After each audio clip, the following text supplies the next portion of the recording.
আসসালামু আলাইকুম এভরিওয়ান, নতুন একটি রেসিপি দেখার জন্য আপনাদেরকে স্বাগতম জানাচ্ছি D&Z কিচেনে। আজ আমি আপনাদের সাথে শেয়ার করব খুব সহজ একটি মাছের চপের রেসিপি। আজকে আমি মাছের চপটা বানানোর জন্য কাতল মাছ নিয়েছি। আপনারা চাইলে এখানে রুই মাছ, সিলভার কার্প মাছ অথবা অন্যান্য যেসব কম কাঁটাযুক্ত মাছ রয়েছে বড় মাছ, সেগুলো ব্যবহার করতে পারেন। এখন এই মাছটাকে আমি লবণ এবং হলুদ দিয়ে সিদ্ধ করে নিয়েছিলাম। এখন সবগুলো কাটা বেছে নিচ্ছি, এখানে একটুও কাটা যেন না থাকে। আমার সব কাটা বাছা হয়ে গেছে। এখন যে পরিমাণ মাছ নিয়েছি তার অর্ধেক পরিমাণ আলু ম্যাশ করে এখানে নিয়ে নিয়েছি। এখানে আমি 4 কাপ মাছের সাথে 2 কাপ ম্যাশ করা আলু নিয়ে নিয়েছিলাম। এখন দিয়ে দিচ্ছি 1 কাপ পেঁয়াজের বেরেস্তা এবং 5-6টা কাঁচামরিচ কুচি। আপনারা আপনাদের ঝাল বুঝে এখানে কাঁচামরিচটা অ্যাড করে নেবেন। এখন আমি এখানে দিয়ে দিচ্ছি 1 চা চামচ কাবাবের মশলার গুঁড়া, দিয়ে দিচ্ছি 1/2 চা চামচ জিরার গুঁড়া, 2 টেবিল চামচ টমেটো সস,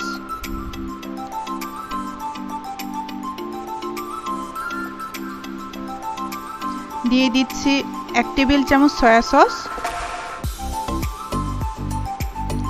আর দিয়ে দিচ্ছি পরিমাণ মতো লবণ।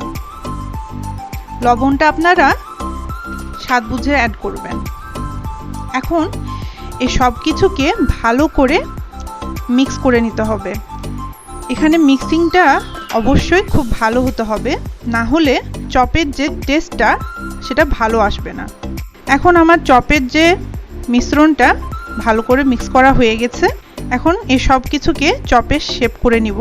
এভাবে আমি গোল করে তারপর চ্যাপটা করে চপের শেপ করে নিচ্ছি। আপনাদেরকে আরও একবার চপের শেপটা করে দেখাচ্ছি।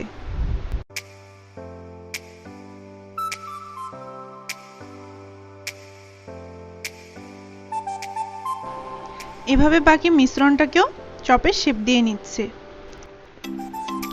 এখন এখানে আমি কর্নফ্লাওয়ার নিয়ে নিয়েছি। সবগুলো চপকে এভাবে কর্নফ্লাওয়ারে গড়িয়ে নিতে হবে। এতে করে চপটা যখন ভাজা হবে চপের বাইরে একটা ক্রিস্পি লেয়ার তৈরি হবে। এই যে আমার সবগুলো কর্নফ্লাওয়ারে গড়ানো হয়ে গেছে। আপনারা চাইলে এই মাছের চপটাকে ডিপ ফ্রিজে এরকম এয়ারটাইট কন্টেনার অথবা জিপলক ব্যাগে করে 1 মাস বা 2 মাস মতো স্টোর করে রেখে খেতে পারবেন। এখন চপটাকে ভাজার জন্য একটা ডিম নিয়ে নিয়েছি। ডিমটাকে পরিমাণ মতো লবণ দিয়ে ভালো করে ফেটিয়ে নিতে হবে।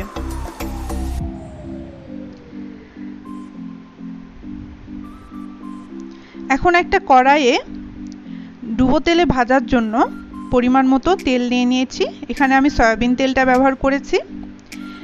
এখন এই যে আমি আগে থেকে মাছের চপগুলো বানিয়ে রেখেছিলাম সেইগুলোকে একে একে ফেটিয়ে রাখা ডিমের মধ্যে ডুবিয়ে ছেড়ে দিচ্ছি।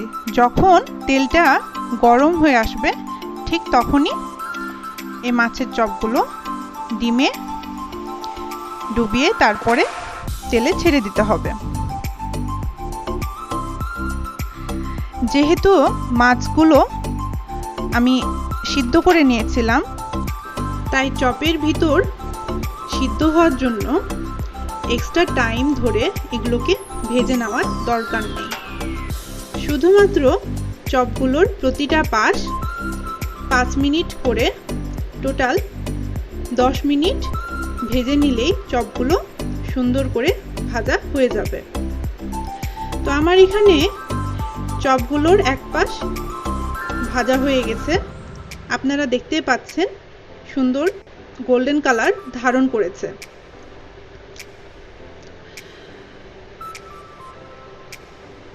এভাবে আরও 5 মিনিট অপর পাশটি ভেজে নিয়েই আমি এই চপগুলো একটা কিচেন টাওয়েলে তুলে নেব।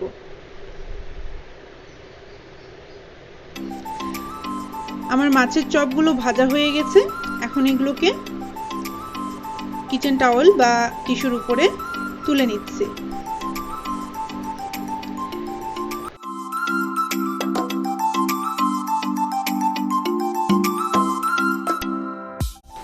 কিচেন টাওয়েলে এক্সট্রা তেলটা শোষণ করা হয়ে গেলেই আমি এগুলোকে পরিবেশন করে নিচ্ছি। এভাবে আপনারা মাছের চপ তৈরি করে পোলাও বা বিরিয়ানির সাথে অথবা বিকালের নাস্তায় চটজলদি বানিয়ে উপভোগ করতে পারেন। ভিডিওটি আপনাদের ভালো লেগে থাকলে অবশ্যই লাইক, কমেন্ট, শেয়ার এবং সাবস্ক্রাইব করে আমার পাশে থাকবেন। ভিডিওটি শেষ পর্যন্ত দেখার জন্য ধন্যবাদ।